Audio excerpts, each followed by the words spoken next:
Okay, so hi everyone.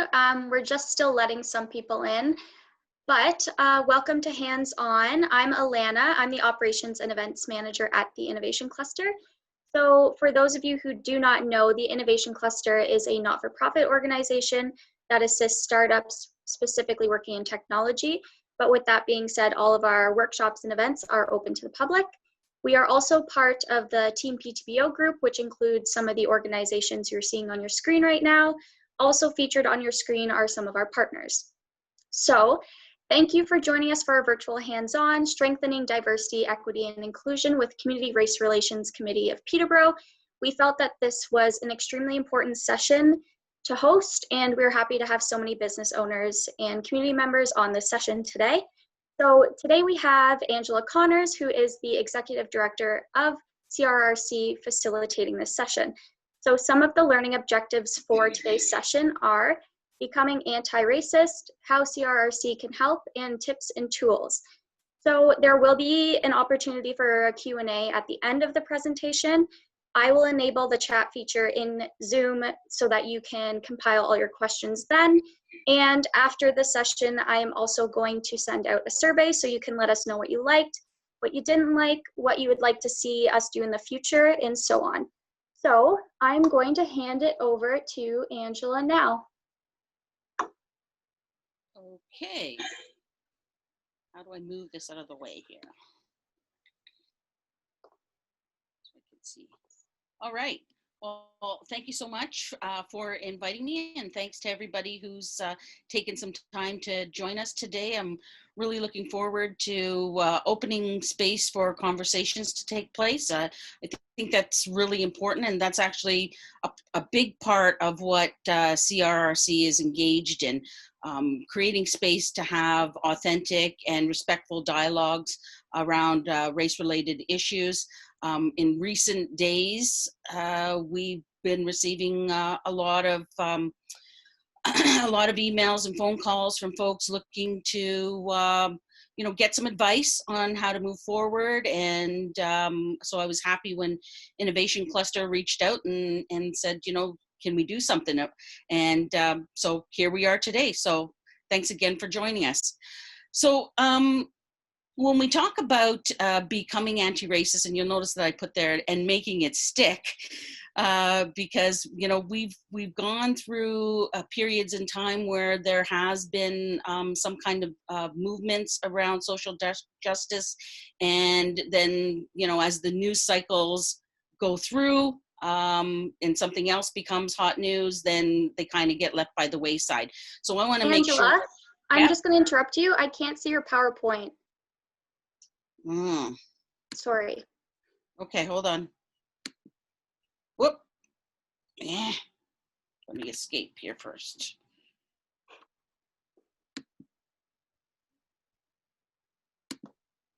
Okay, maybe I need to share screen again. Share screen. There you go.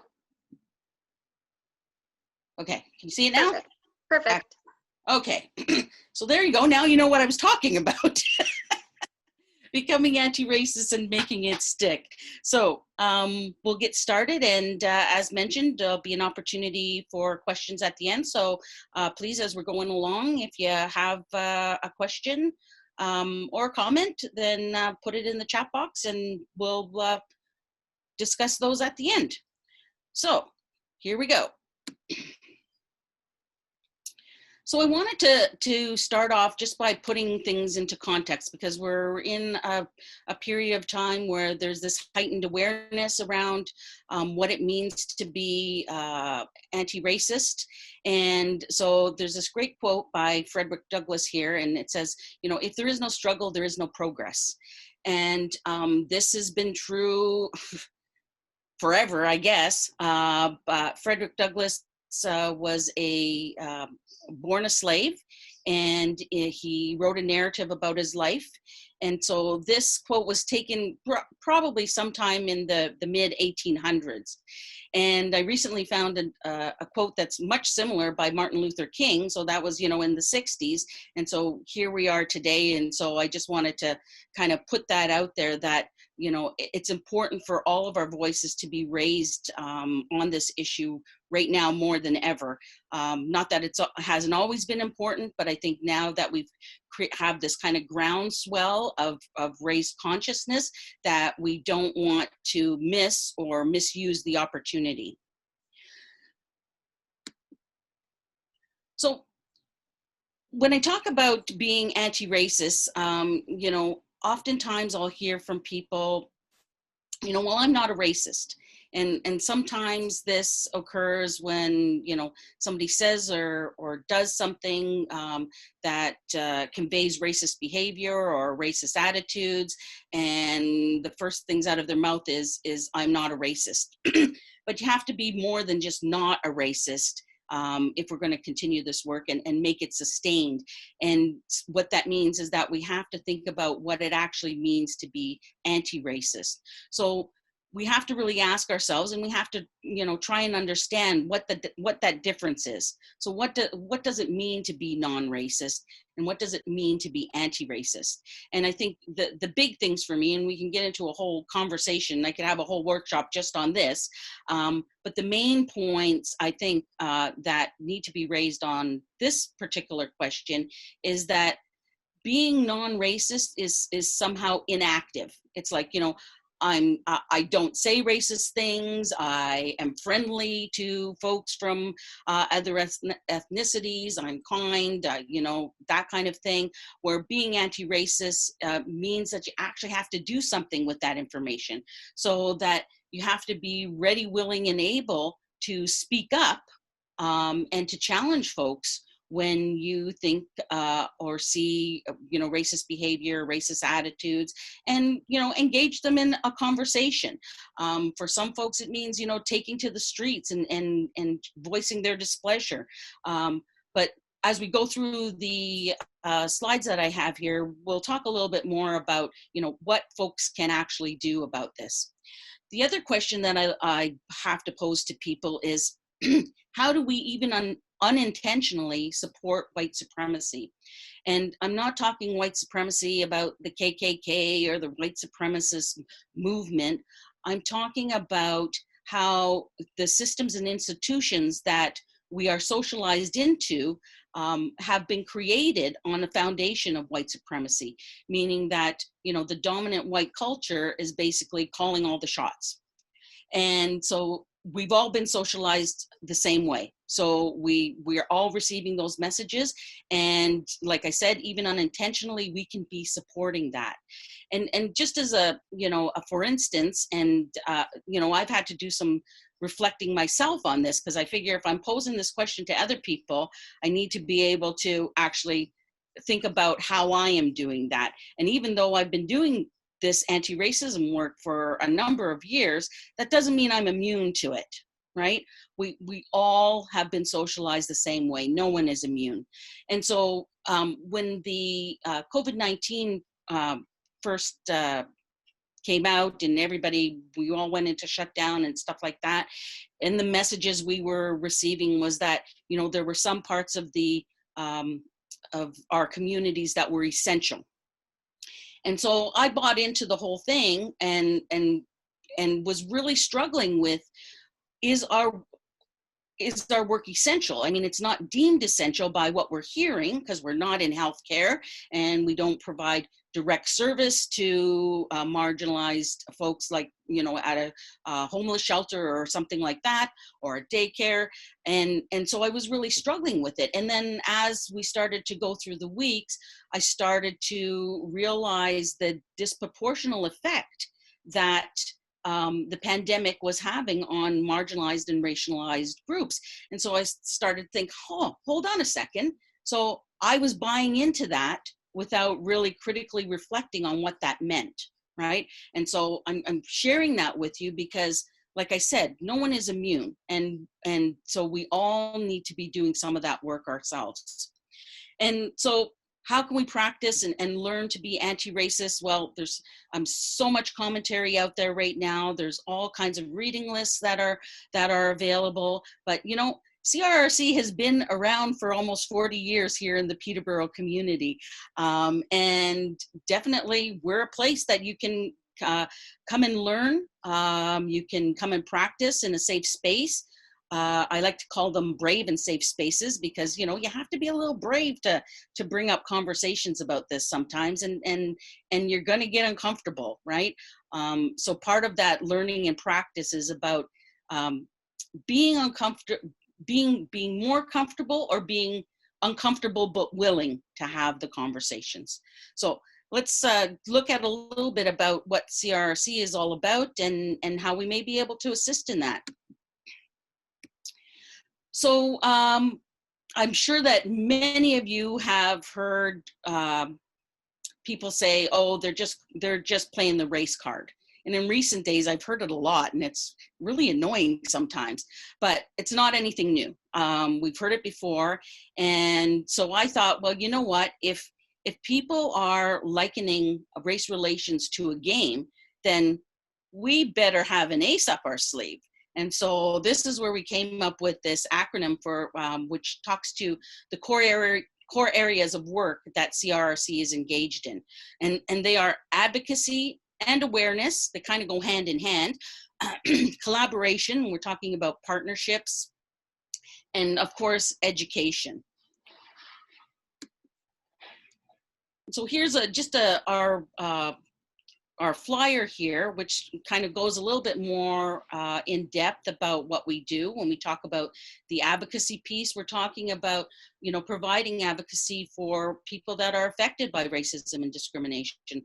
A lot of times I will get calls or people coming to me, and you know, they'll explain what has happened to them and that they didn't feel good about it.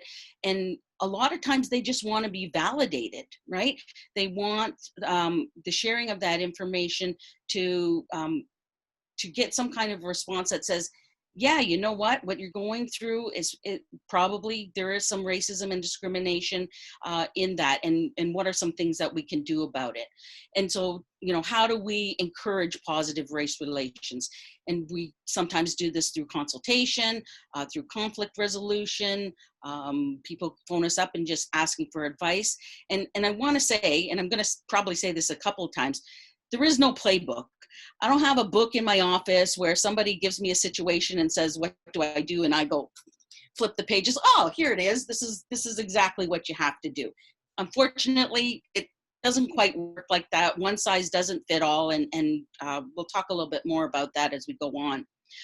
Another big component is the collaboration piece, and this is huge. This is about building relationships in the community. We are funded by the City of Peterborough, and we also get some funding through the Trent Student Levy. So we're, you know, obviously those are big partners and collaborators in the work that we do. But we're also connected with a lot of different organizations throughout Peterborough. We sit at a lot of different tables, offering, you know, input and perspective on and using an equity lens on the work that's being done. And through those relationships, we've been able to develop and promote a lot of different networks in the community that already exist that are focused on equity and inclusion. And so there may be people working in large organizations who have the position of diversity officer or equity officer or whatever the title is, and sometimes they're working in isolation, and that's unfortunate, because this work is really, it's hard work. And sometimes it's very complex and confusing. And so it's really important that we help support any of the networks and any of the folks out there in the community who are trying to move this agenda forward, right? So anything that's, you know, around equity and inclusion issues, diversity, anti-racism, all of those kind of things, we're all working towards the same end, and that really is social justice and social inclusion. A big part also of what we do is that we provide education. So we develop and facilitate workshops. Well, I develop and facilitate workshops, and those workshops can be modified and adapted to any organization, whatever the learning objectives that they have for their groups, whether it's staff or board or community members or their own members. We can, work on developing something that's relevant to the group that we're presenting to. And again, it's that whole one size doesn't fit all thing, right? So we want to make sure that the information that we're providing to folks is relevant to what they're doing. We also recently have looked at designing evaluation tools. And in the past, I have used a medicine wheel evaluation framework, which is really compatible with evaluating any kind of initiatives or programs or projects that are put in place to enhance diversity and inclusion measures within the organization or the business, anything like that. So that's another piece of what we can offer to folks, and also just kind of creating space for increased community understanding around the impacts, right? A lot of times there's conversation about, intent versus impact. And so I think this is something that people kind of struggle with. And so, we're here to help people understand that, the impacts are really more important than what your intent is. And even the best intentions can go awry very easily and very quickly. So just a little bit more about the education piece.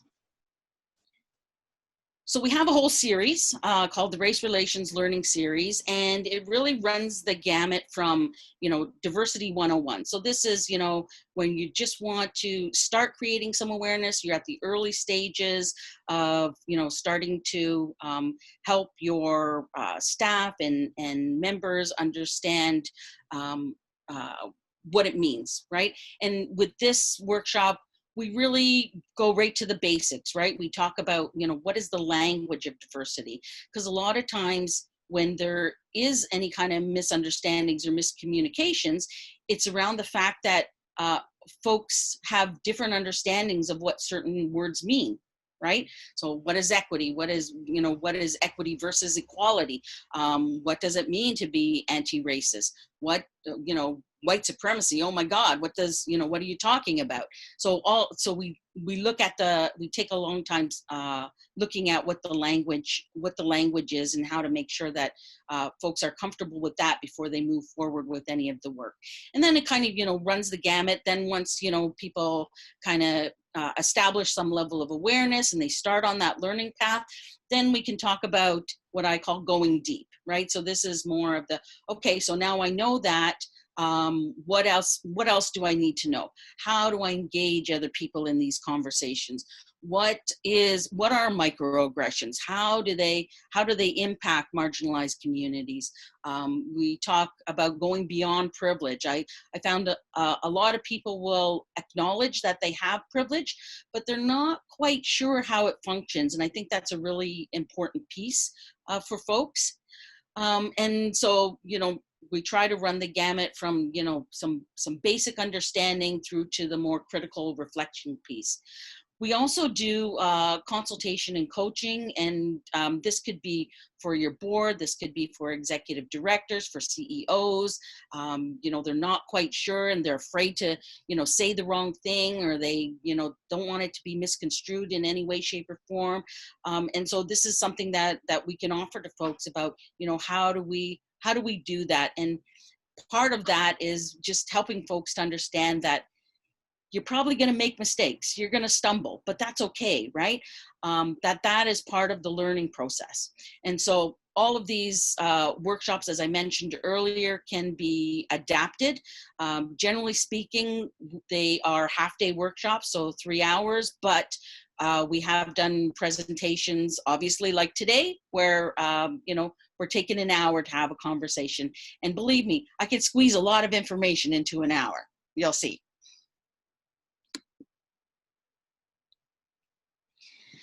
So like I said, lots of people asking questions about what do I do? I want to make sure that I'm doing the right thing, and I don't want to make mistakes, but like I said, mistakes are going to be part of it. One of the things that, there's actually 2 points. I'm going to talk about this first one, which is do your work. And so this is the piece where I tell people, you have to do some of your own work first, because becoming anti-racist is a lifelong journey. I mean, I'm still on this journey. We're still learning every single day, right? It's not just one simple thing that we can do and all of a sudden, ta-da, we're anti-racist, right? So recognize that, understand that, and be ready to do the work. And it's hard work, like I said. So doing your own work is going to mean things like learning. Take it upon yourself to learn about aspects of race and racism, and how they play out in our communities, and critically reflect on those. And of course, the practicing, find people that you can have conversations with, right? Start with some easy ones. And, I suggest if folks are just getting started and trying to be more comfortable with this, I'm open to having those conversations and helping you, understand what the process is like in a safe and brave space. And the biggest thing that I point out to people is that we need to be doing all of this work with humility, right? This is not about shaming people. And I get really upset when I see that that's how some of this messaging is coming across. That we need to accept feedback with humility.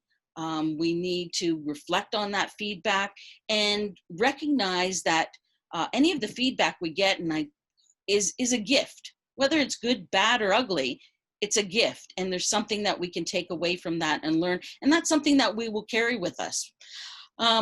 And of course, as part of all of that is don't get defensive, right? And I know that sometimes when people have heightened emotions, they're angry, they're frustrated. This has been going on for hundreds of years, and I want something done about it right now. And the reflexive action is to get defensive. And that's unfortunately not the way that we're going to make any headway with this, right? And so I ask people to really focus on the message. If you're uncomfortable with the way that the information is being presented to you, then think about why you're being uncomfortable. Think about why that's making you uncomfortable, and really focus on what is the message that people are trying to convey to me. Right? And I think that's really a big thing in helping to make conversations authentic and respectful. And finally, hold each other accountable. And sometimes this is tricky. So, a lot of times we're in mixed groups, and somebody might say something, and it probably wasn't their intention, but it's important that you say something about it. Right? And in recent days, I've had to do this quite a lot. And it's a balancing act, right? How do you inform people at the same time not putting them so much on the defensive that they stop listening to what you have to say, right? So I often tell people in my workshops, when we're doing this, is that, if you want to hold somebody accountable and you're not quite sure how to do it, and I said, blame me, tell them I was at a workshop and Angela said this. If that helps you to be comfortable in conveying a message that you feel needs to be conveyed, then by all means, I'm happy to be the fall guy in that one, so long as that message gets conveyed. So that's the first big piece that we can all be doing, right? And then once you start doing this work, and like I said, it's never finished. So probably in the midst of while you're doing this work, then you can start to think of doing what you can. And so the doing what you can piece speaks to the fact that we all have different spheres of influence. We all have, different ways in which we can engage in this work, that we can ensure that practices and policies are anti-oppressive, anti-racist in nature, and if they're not, we certainly want to take a look at that. So the first thing that I advise businesses and organizations is to take a look at anti-racism, anti-oppression policies. So if you don't have an actual anti-racism, anti-oppression policy, then maybe you need to get your team together and have a conversation about what that might look like for your organization or your business. If you do have one, then I would say, you know, take a look at it. When was the last time that you actually reviewed those policies? Do they need to be updated, right? So those are some of the things that, you know, you can do kind of immediately to take stock of where you are at. The other thing is, once you have these anti-oppression, anti-racism policies in place, or ARAO, then you want to communicate it broadly. And that means, you know, ensuring that all your staff know about it, customers know about it, that those messages are communicated broadly and as widely as possible, internally and externally, to all your stakeholders. Then when you're looking at, when I talked about reviewing or creating anti-ARAO policies, there's also other policies that you may have in place. And so these also need to be put under review, right? So take an equity lens and look at your things like your HR policies and practices, and actively collect demographic data on the people that are actually responding to your job postings, being invited for interviews, and if they get hired. A lot of times in the past, folks would say to me, well, we do all this, you know, targeted recruiting, and we're able to, you know, add some diversity to our workforce, but they don't stay. And then I ask the question, well, why do you think that is, right? It's because you haven't done the homework. You haven't created that culture of inclusion to make those people believe in that this is the place for them, right? So those are some of the things that you also would need to look at. And most recently, I've been talking a lot about making ARAO a required competency for the folks that you hire. I mean, you know, in recent days, we've seen so many different viral videos about folks going off on racist rants, and then, you know, the video goes viral, and next thing you know, their employer finds out about it and then wants to disavow themselves from that employee. So people get fired or reprimanded or whatever the case may be. But I've been thinking about how all of that could have been avoided if at the onset of bringing those people on, that you ensured that their values match the organizational values where they relate to anti-racism and anti-oppression, right? So maybe think about making it a required competency. And this is something I'm working with a couple of organizations on right now. How do we do that? Another thing, and this is also something that's come up recently as well, is around promotional images and branding, right? You want to really regularly review what promotional images are being put out there about your company or organization, and be sure that they are, even unintentionally, not portraying any kind of bias, right? And if you're not sure, then, you know, ask people.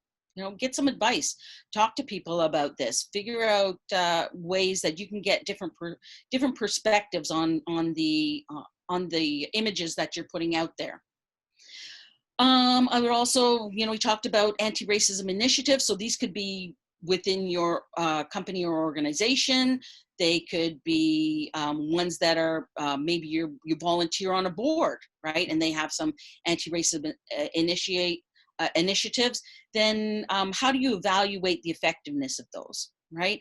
What can we do to ensure that those messages are actually getting across, that they're actually having an impact? And some of you may not know, but the city of Peterborough at the end of 2019, yeah, oh my God, everything's just blurring together now, actually signed on to the Canadian Coalition of Inclusive Municipalities. So this coalition formerly was called the Canadian Coalition Against Racism and Discrimination. And So these are municipalities across Canada who are joined in the battle to ensure that municipalities are actually working to enhance inclusive communities. And obviously, it's in everybody's best interest to do.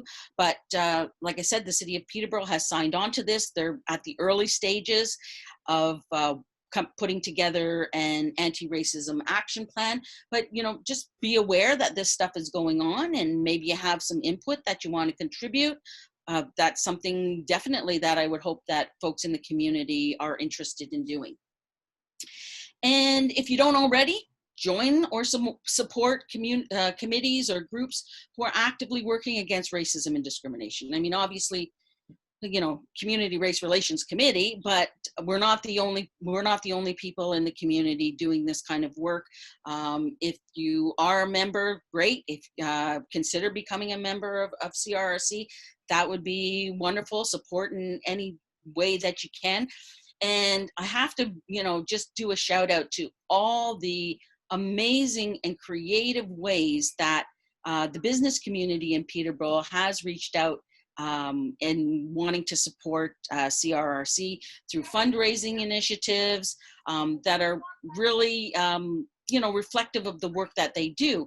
And so recently I put out a little quiz, and I said, what do plants, beer, and haircuts have in common? Well, at this point, they've all been used as fundraisers and raising awareness activities for CRRC.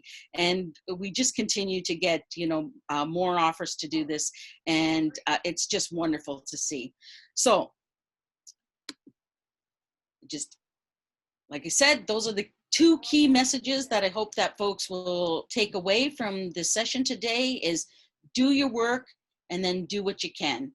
And again, I want to thank everybody for joining us, and thanks to the Innovation Cluster for inviting me and allowing me to share some of my thoughts and opinions on this. And if anybody has any questions about anything that I've said, or any questions that you have just about, in general about anti-racism work, I'm happy to take any of those. Perfect. So there is actually already 2 questions. Okay. So if anybody else has questions, just throw them into the chat box. So the first one is from Cheryl. She is wondering what the cost structure for an education session is for an organization. So generally our 3-hour workshops are, we charge $350. If they're going to be less than that, then we would certainly look at, bringing down the cost. Having said that, I mean, we do try to work with organizations, particularly you folks who are in the startup phases of businesses or nonprofit organizations that are already have their budgets stretched to the limit. We believe that this work is so important that, we'll work with you and your budget on a case-by-case basis if we need to. Perfect. So the next one is from Wanda. Would you be able to share the medicine wheel assessment? So the medicine wheel evaluation framework was actually developed by a group in the Atlantic provinces. I do have a digital copy of that if anybody's interested in that, and you can just shoot me an email and I can certainly forward that to you. Be mindful with the medicine wheel evaluation framework is that, again, we talk about, this is hard work, that it's not a template. You can't just plug things into this kind of an assessment tool. You need to initiate it long before your project even hits the ground, right? So that you can, start thinking about what types of things you want to evaluate. And it's real, and the beauty of this and why it's really effective for diversity and inclusion projects is it takes a look at not only the quantitative, but the qualitative movement. How are people's attitudes being changed? How have behaviors being changed by the work that's being done? Perfect. So the next thing in the chat box isn't really a question, more so a thank you. Does anybody else have any questions for Angela? So what are some of the first steps for small businesses or startups in marketing? So I'm not, I don't have the expertise that the innovation cluster has on startups and small businesses. So maybe somebody could share like what generally happens, and then I can kind of offer some suggestions. Rose, do you have any suggestions? So like when people are actually, you know, thinking about starting up a new business or in the early stages of that, what are some of the things that take place? I think I know myself from working with clients at the Innovation Cluster, a lot of them are you know, trying to do the work to make sure that when they are advertising that they are you know, being inclusive and that they are speaking correctly. So do you have any suggestions or tips in that sense, I guess? So, I mean, you know what the thing is that I always say, just put it out there that you're still doing the work yourself, right? So that if mistakes are made, it's in the name of progress, right? That we can't learn without making mistakes, and that you're not going to be 100% perfect at this, right? Oh, one other thing I also thought about, and I don't know if this is relevant to the businesses that are on this session today, but one of the things that came up to me recently that I think that I need to talk about is in regards to sales. So status Indigenous people are tax exempt for provincial sales tax, and so what I want to do is make sure that businesses have something in place so that they know if somebody says, well, I have my status card, that they know what that is and they know how to deal with it. They've gone through that process, and so that they're able to do that without it being, oh, this big onerous thing that I have to do now, right? For myself, I know I've called out a couple of businesses on this in the past, because if I'm in a lineup, particularly around Christmas time, and trying to make a large purchase and want to use my status card, and the customer service rep half the time doesn't know what it is, doesn't know what they're supposed to do with it, and so they're running around looking for, you know, the binder that has the information or a manager that knows what to do with it. And in the meantime, the people behind me in line are getting frustrated, they're getting pissed off, and that in turn will lead to things like, you know, the racism that will come out of it, right? So that would just another thing that I just wanted to point out. All right, so that was the last question. If anybody does think of anything, feel free to email me or our admin email, and I will forward it to Angela for you, and then she can take it from there. So thank you so much, Angela, for participating today. No problem. Do you have any last comment that you would like to make? One of the things that I will say, and this is around the education piece, right?